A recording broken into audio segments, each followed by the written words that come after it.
All right, so I just wanted to do one quick little video for homework, excuse me, for you guys to play around over the weekend. She's doing, where are you? She's doing really well with everything. So if there are any problematic behaviors at home, we can address those during our final lesson together.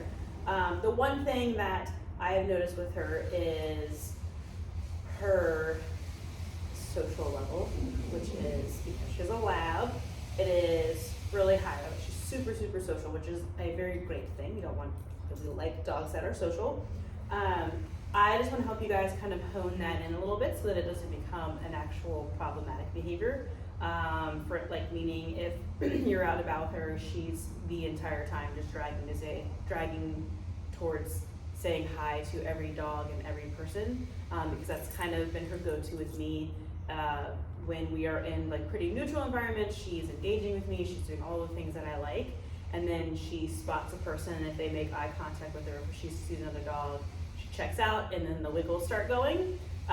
So I have been kind of trying to make it a point to really balance when she can say hi to other people and other dogs, and when I'm going to try to get that engagement back with me, so that she is not continuously finding other dogs and people and other types of stimuli to be more reinforcing than what I have to offer, which is normal, right? Like, all dogs at some point they're going to be just not be motivated by you and want to engage with something in their environment.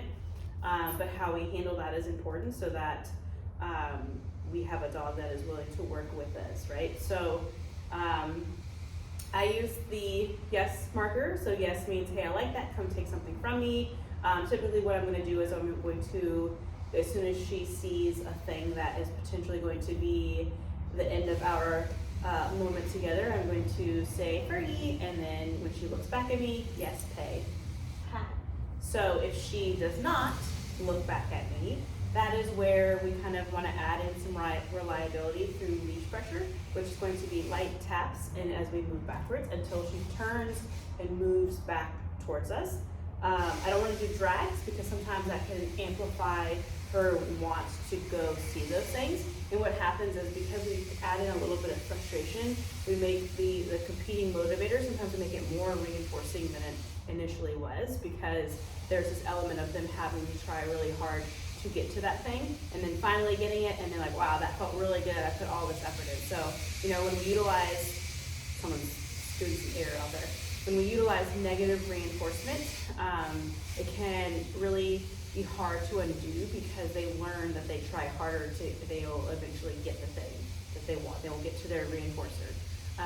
So I'm gonna, have you guys kind of backtrack a little bit and just start in an environment where there isn't a lot of competing motivators, maybe just your backyard, even your living room. We'll start at a level where she's happily willing to engage with you.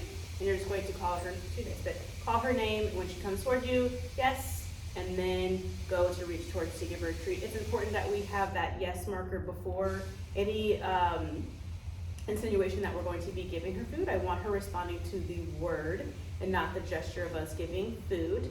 I really think that's it's gonna hone in her ability to listen to our verbal cues. But it's going to make her less dependent on responding to food if she's not looking at us, and we want to have a reward moment, and she's not looking at it, she's not going to see that that's happening.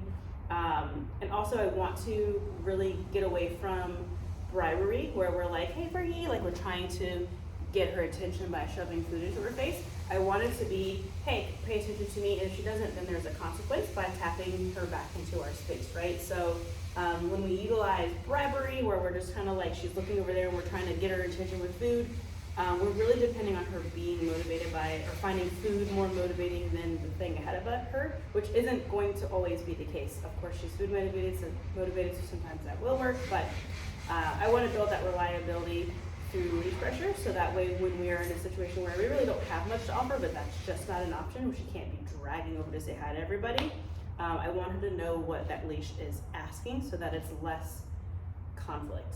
And the reason that I make a big deal about that, yes, she's super social and she has only good intentions, but when that is something where constantly everything in the environment is more reinforcing than anything that you bring to the table, then we kind of get dogs that are the picture of leash reactivity. Even though there is zero aggression with Miss Fergie, she's very social and friendly, It doesn't always come off that way when they're getting worked up and frustrated by being restrained from the leash. So let's eliminate that, build lots of engagement. I want there to be value coming from you guys. You guys are interacting with her, playing with her while she's on leash and when you take her out places. So that was the short version of what I'm asking for. So, oh my gosh, she went to sleep. Fergie, what? Hi. Am I boring you with this conversation? Oh my gosh. all right, so we're just gonna get her up and moving. So I'm probably gonna let my dog out just so there is, I'm gonna let the cats out. Come here. We're not deferring. Kitties. Come on. All right, so now I have the cats, which she's pretty social towards. You can see the tail. Fergie, yes. So the leash is there, the long line is there just to have a little bit of control, but I'm really trying to, what's the word, rely on my verbal cues and have the leashes back up. So there's a cat right there. What are they doing? Fergie, come.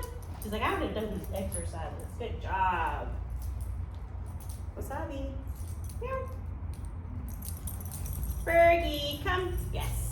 Beautiful. Yay, girl. When she comes back to you, play with her. Fergie. Yes. Good job. Play with her. Don't let it just be food. Let it be lots of fun times. Fergie. Yes. Woo. Let her chase after the food. Make your reward alive. Sit. Yes. Whoa. Like, let there be that healthy frustration of wanting something, but let the ball be in your court. If she starts getting jumpy, hi bird, we have out, toss food away. That's something that we're working right now is an out command. When she comes up to you and is nice and polite, yes, good girl. We come down to her level to give her that attention. Fergie, yes, wow, good job, wow. So get the kitty. Fergie, yes. Look right here, you missed it. Fergie. Woo! Yes. Oh my gosh, you're best today. Very good. Good. Okay, good job. Lots of distractions. Wait, I'm gonna let the dog out too.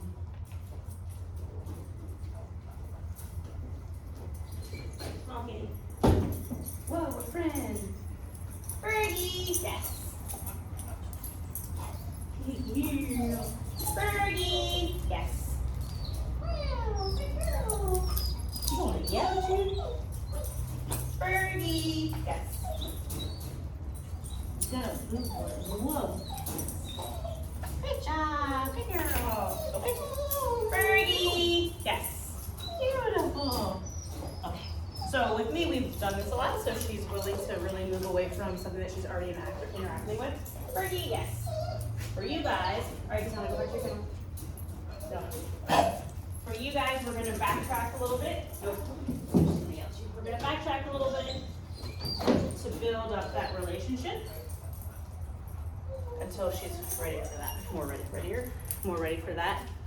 I wouldn't expect that just quite yet, maybe. But I would start with if she's just getting used to hearing her name. You can use come if she's already moving towards you. We're conditioning that response to come equals active moving back towards you, and rewarding her for that and letting her find value in moving back towards you, despite there being conflicting motivators. If you have any questions, feel free to ask away. Good girl, oh my gosh, perfect. All right.